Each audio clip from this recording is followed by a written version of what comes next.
કપડાં બપડા બદલું તો પછી નીકળું દુકાને અને આજે કંઈ ગયો નથી એટલે સોરી આપણે નહીં દુકાને બ્લોગ બન પોરે લાવ્યા હતા. એ ટીકડીમાં કાંઈ ફેર ન પડ્યો તો પછી પાછી બીજા ડૉક્ટર પાસે બદલવા પડ્યા.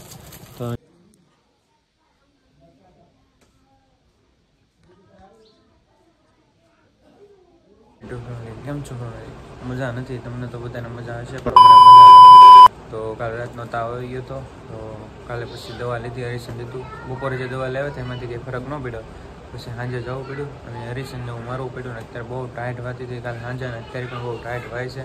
તો જવું તો થોડું ખાધું છે અને દવા પીવાની છે ને ઘરે કોઈ જો કોઈ છે નહીં. અત્યારે બધા બહાર ગયા છે અને મેં ખાઈ લીધું છે. એનું કહું દવા જો આ દવા છે, આ દવા લેવા છે.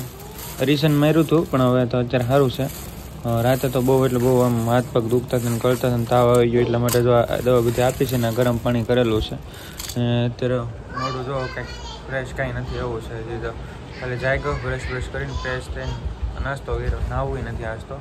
એમને બેઠા છે. મેં કીધું બ્લોગ નહીં બને એટલા માટે હું કાંઈ નહીં બીમાર છે તો એનો ખાટલે બ્લોગ તો બની જાય. તો માથું દુખે છે બહુ અને જો પંખો શરૂ કરેલો જ છે. મેં કીધું પંખો શરૂ કરતા હતા કારણ કે બહુ ઊંઘ આવશે. એ દવા પીએ ને એટલે ઊંઘ આવે, માથું દુખે છે બહુ. આ બધું છે ને પહોંચી ગયું છે એવું લાગે. કાલે રાતે બહુ હેરાન છે બહુ એટલે બહુ. રાતે મેં કેટલા 10:30 વાગે 11 વાગે હું દવા લેવા ગયો હતો 10 સાડા 10 અને પછી હરીશન આપ્યો મને એના હાથમાં. અહીંયા અત્યારે તો નહીં બતાવી જો અત્યારે હાથે કેવા થઈ ગયા. અહીંયા હરીશન આપેલું છે નસમાં, જો આ દેખાય ને તમને ત્યાં વચ્ચે અહીંયા નસમાં હરીશન આપેલું છે અને પછી દવા આપી. મને કીધું છે કે સારું ન થાય તો પાછું બતાવવા આવજો. તો આ જો એટલી બધી ટીકડી છે. બપોરે લાવ્યા હતા એ ટીકડીમાં કાંઈ ફેર ન પડ્યો તો પછી પાછી બીજા ડૉક્ટર પાસે બદલવા પડ્યા. તો ત્યાંથી લાવ્યા છે. જો આ કેટલી ટીકડી છે તો ગણી જો તમે. લાડ બધી ટીકડી છે જે અત્યારે વાગ્યા છે 10 જ તે.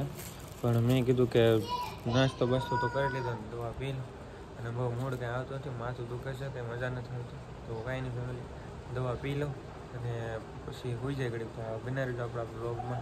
આજ તો આવા નવા બ્લોગ બનશે, મજા નથી એટલા માટે. પણ કાંઈ નહીં ફેમિલી બના તો રજો બ્લોગમાં. આપણે ચેનલ પર નવો ચેનલ સબસ્ક્રાઈબ કરતા રહેજો, સપોર્ટ કરજો. તો મજા નથી માનતા છે તો બ્લોગ બનાવી છે તો તમે તો સારા છો હાજર છો તો તમારે સપોર્ટ કરવો પડે. તો કાંઈ નહીં ફેમિલી બનાવી દો બ્લોગમાં.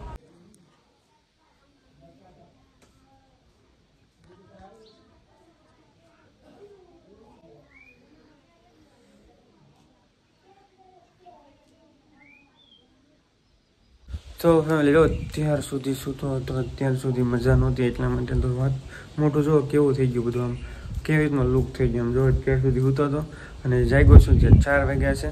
તો મેં કીધું વાત કંઈ સારું થયું છે એટલે મજા આવી ગઈ. પણ વરસાદ આવી ગયો તો જો વરસાદ આવી ગયો તો બધું કેવું થઈ ગયું, ભીનું ગારો કરી નાખ્યું. અત્યારે નીકળી છે તડકી હવે અને હું મજા નહોતી. સવારનો સૂતો હતો પછી હોઈ જ રહ્યો હતો. પછી બપોરે ખીચડી ખાધી ને પછી પાછો હોઈ ગયો હતો. કીધું કંઈ મજા તો છે નહીં એટલા માટે હું સુઈ જાઉં.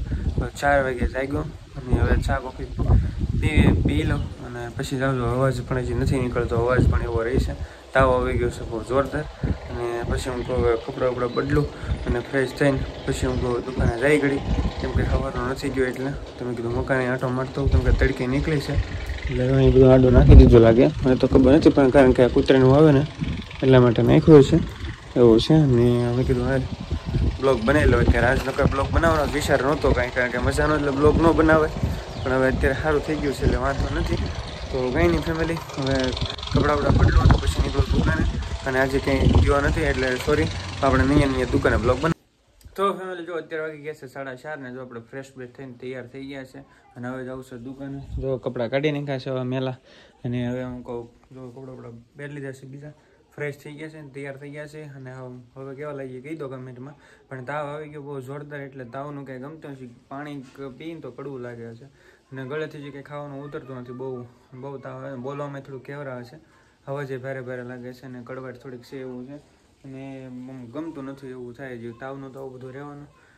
ને જો આ કાલે લગભગ ઘડી આવશે. ઓટલો અડધૂરો બાકી છે ને બનાવવાનો છે ને આ પાઇપ કાઢ્યો છે. એ પાઇપ અહીંથી પાણીનો કાઢવાનો છે જો હું બતાય ત્યાંથી અહીં સુધીનો. અને એવું છે બધું ગમતું નથી એવું છે. તાવનું ન મજા આવે, કાંઈ ખાવાનું ન ભાવે ને કાંઈ. પણ કાંઈ નહીં જો કપડાં પહેરીને ફ્રેશ થઈને તૈયાર થઈ ગયા છે ને હવે જઈએ દુકાને ફેમિલી. તો ત્યાં 2-3 મિનિટનો બ્લોગ શૂટ કરી લઈશું. બાકી આજે કંઈ બનાવવાનો છે તો નહીં. તો ફેમિલી દુકાન જવા માટે તૈયાર તો થઈ ગયો પણ પછી ખબર પડી કે દુકાનની સાવી તો ભાઈ લેતા ગયા છે અહીંયા હારે. તો મેં ફોન કર્યો કે ક્યાં છે સાવી? કે સાવી તમારે હારે છે. તો મેં કીધું હવે તો કાંઈ નહીં હવે ઘરે કે બે છે કોઈ છે આરામ કરી રજા રાખી દે. મેં કીધું હવે આવશે સાંજે જ્યારે સાવી આવશે ત્યાં સુધી તો નહીં આવે. તો હવે સાવીની વાટ જોઈશું. મેં ધાબા પર બેહવું પડી ગયું તો હું કે ખુલ્લા પવનમાં મજા ના આવે. અત્યાર સુધી સૂતો હતો એટલે હવે ગમે નહીં ને આખો દી હું પછી બહુ મજા ન આવે. એટલું કેટલું ખવું પછી એમ તાવનું તો પછી કાંઈ ગમે નહીં એવું થાય. મેં કીધું કે સાવી વગેરે તો દુકાને કાંઈ જવાય. મેં તો ધાબા પર આવી ગયો ને અત્યારે તો બધો બરાબર છે એટલે વળી મજા આવે છે. પણ મને ગમતું નથી. આ વાતાવરણ ગમે સારું છે પણ મને ન ગમે ને તાવ આવે એટલે બધું આમ શું કહેવાય ચક્કર બક્કર ચડે ફેર ચડે એવું છે. હું પાછો હેઠો વ્યો જાઉં અને ઘરે બેસવું અથવા કંઈક બેસવું ગમે અહીંયા કારણ કે તાવનું ક્યાંય જોવા એવું છે ને મજા નથી આવતી એવું છે ફેમિલી. તો કાંઈ નહીં બને રહેજો આપણો બ્લોગમાં ને નવે આવ્યો હોય તો ચેનલ સબસ્ક્રાઈબ કરતા જજો. ને ખોટા કપડાને એવું બધું બદલાવ્યું એની કરતાં તો હતું બરોબર હતું. મેં કીધું કે દુકાને જાવ પણ દુકાને સાવી કરી કેમ